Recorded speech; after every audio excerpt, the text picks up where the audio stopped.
Declassified intelligence just blew the lid off the biggest political scandal in American history. My name is Tom McCullough. I'm here again, your White House correspondent, filling in while Gary heads to honor Ron Paul's 90 years of fighting for liberty. Join us for live coverage this Saturday, and what you're about to see will rewrite everything you thought you knew about Russiagate. Forget what CNN told you. They're fake news anyways. Forget Mueller's theater. The real conspiracy started in the Oval Office with a direct order from the most powerful man in America. Now we have the receipts, we have the dates, we have the names, and the woman who exposed it all. She's been on their hit list ever since. They surveilled her, harassed her, tried to destroy her, but truth has a funny way of surviving. Let's go ahead and keep watching, guys. So just like Obama's intelligence agencies cooked up false evidence to frame Trump, your body's collagen production gets sabotaged by time itself. By age 40, you've lost significant collagen, that vital protein making up a third of your skin. Without it, the visible evidence appears. Wrinkles, sagging, crow's feet. But here's a classified truth they don't want you knowing. You can fight back. Ageless Multi-Collagen delivers 5 types of collagen from 4 premium sources. Using hydrolyzed peptides, your body absorbs fast. No clumping, no odor, just results. And I've used it for years. The difference is undeniable. Every order helps feed hungry children through nokidhungry.org. So go ahead and get your 51% off at healthwithgary.com, plus free shipping, 60-day guarantee, and the 14 Foods for Amazing Skin guide. So guys, visit healthwithgary.com today. So, we're going to get into it. The smoking gun just dropped. DNI Tulsi Gabbard revealed her team of intelligence professionals from CIA, FBI, DIA, and NSA uncovered after months of digging through classified documents. Watch her expose the December 9th, 2016 Oval Office meeting that started it all. Check this out, guys. Just as an overview, in total, what have you discovered that we didn't know before? What really started this string of declassifications and releases of documents coming from different agencies, the most recent one, as of this recording, at least coming from Senate Judiciary Chairman Grassley with the declassified Durham Annex. But what really kicked this all off was a result of months of work by a team that I have selected within my office, with intelligence professionals coming from the CIA, the FBI, the DIA, the NSA, from different elements within the intelligence community, really tasked with a very simple mission: finding the truth.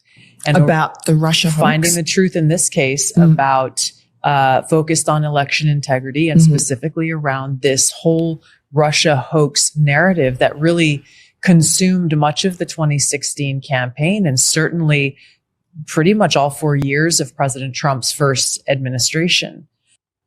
So that's right, guys. Obama didn't ask if Russia helped Trump. He ordered them to detail how.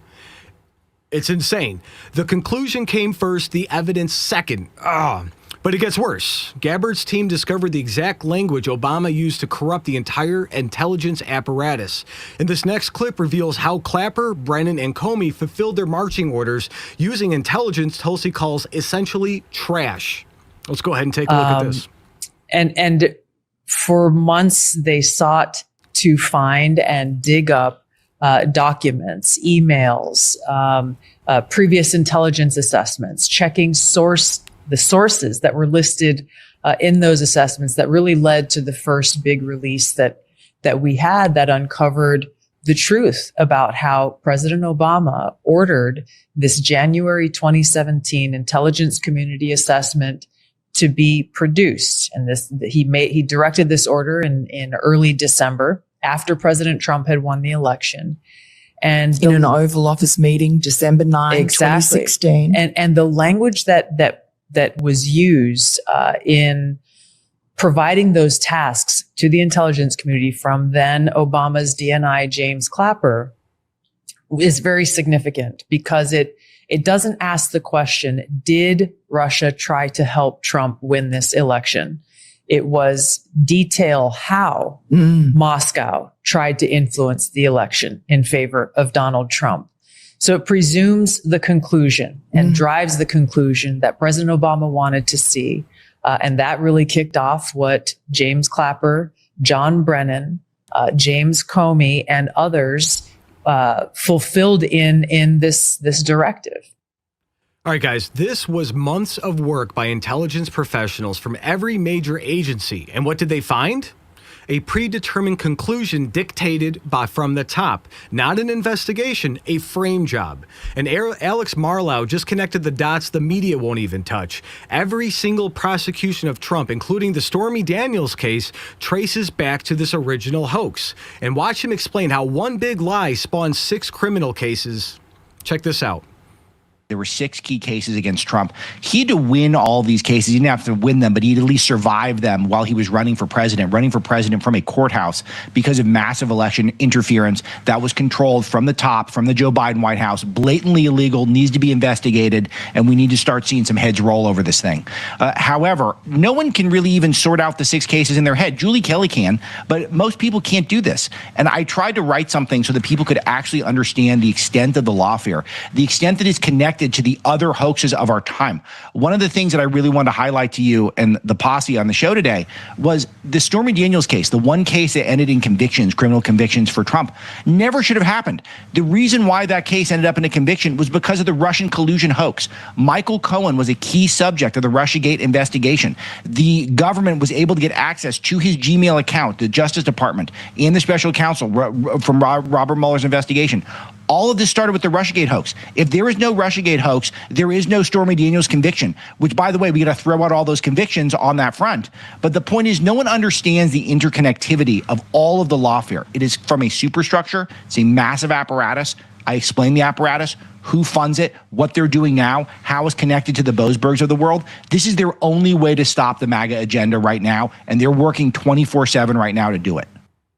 And I want you guys to think about that. No Russia hoax, no Stormy conviction, no Mueller probe, no raids. Every single attack on Trump flows from that December 2016 meeting. But Trump wasn't their only target. Miranda Devine reveals a horrifying details of what they did to Tulsi Gabbard for daring to leave the Democrat plantation and speak the truth. And this will make your blood run cold. Check this out.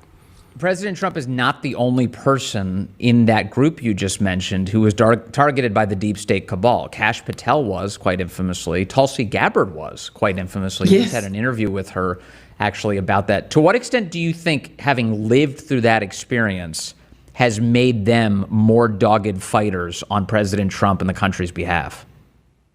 Well, I mean, they understand at a visceral level what it means, what the toll that it takes to be targeted, to have your, all your bank accounts, to have your iCloud surveilled, to be, as in Tulsi Gabbard's case, placed on the Quiet Skies surveillance program by the TSA, where every time she went to an airport, she had a team of, agents watching her every move, searching her luggage, patting her down, spending hours searching through every nook and cranny of her luggage, even the lining of her suitcases, unrolling, unwrapping every item, including they did the same thing to her husband.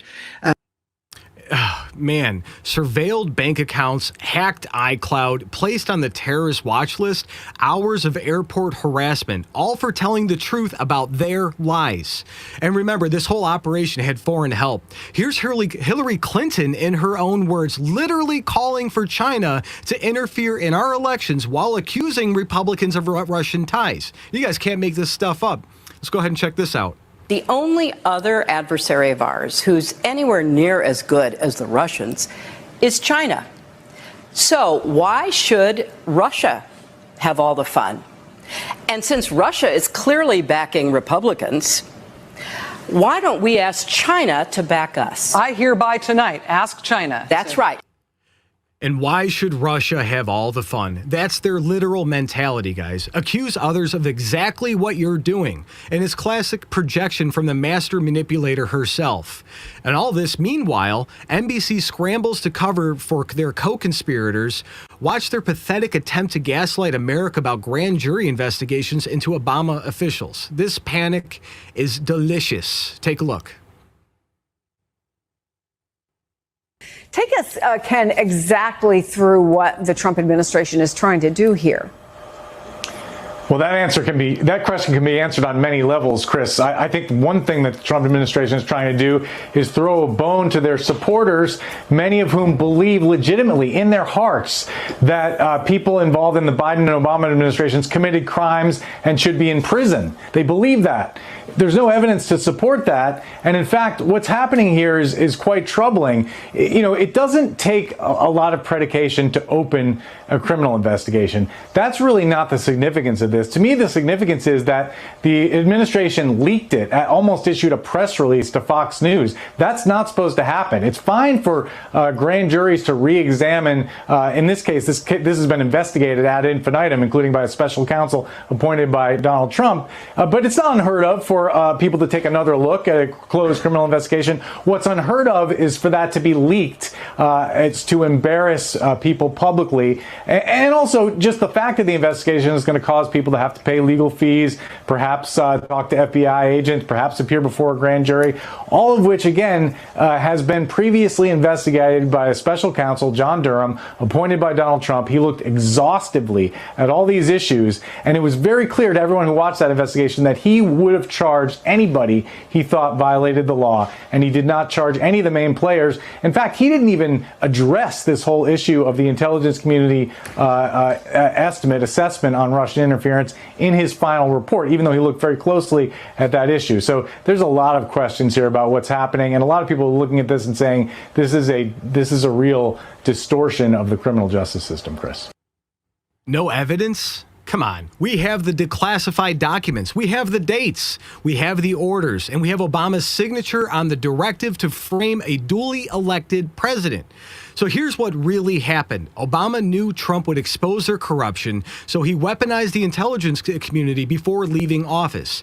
He created the Russia narrative. He planted the evidence, launched the investigations, and then he sat back and watched the media run with it for years. They turned our intelligence agencies into the Democrat Party's private Stasi.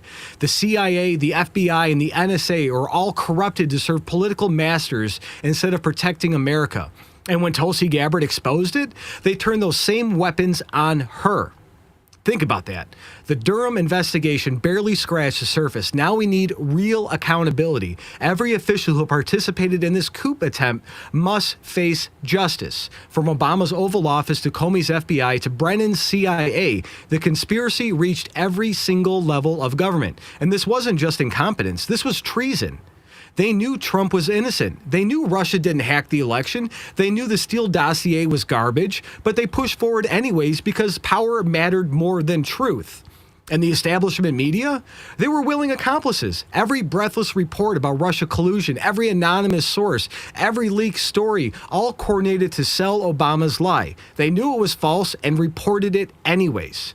And now the documents are declassified. The conspiracy, it's exposed. The question isn't whether they're guilty, it's whether anyone has the courage to prosecute them. Because if fabricating evidence to overthrow a president isn't a crime, then we absolutely do not have a republic anymore. So if you guys got value from this report, tap subscribe. My final thought is next. So this changes everything. We're not talking about political dirty tricks or opposition research gone wrong. We're talking about a sitting president ordering intelligence agencies to manufacture evidence against his successor. That's not politics. That's a coup. Every impeachment, every indictment, every smear campaign against Trump traces back to that December 9th meeting. Obama signed the order. Clapper, Brennan, and Comey, they executed it. The media, they sold it. And they almost got away with it. But here's what terrifies them. The documents are out. The truth is spreading, and the very people they targeted, Trump, Tulsi, Cash, they now hold the power to expose it all. And they thought they buried the evidence. Instead, they buried themselves. So here's my question. Should Obama, Clinton, and their co-conspirators face criminal prosecution for the Russia hoax? Yes or no? Let your voice be heard in the comments down below. I prefer to stand with truth, so grab your next news gear from our shop below. And again, this is Tom McCullough reminding you guys that justice delayed is not justice denied.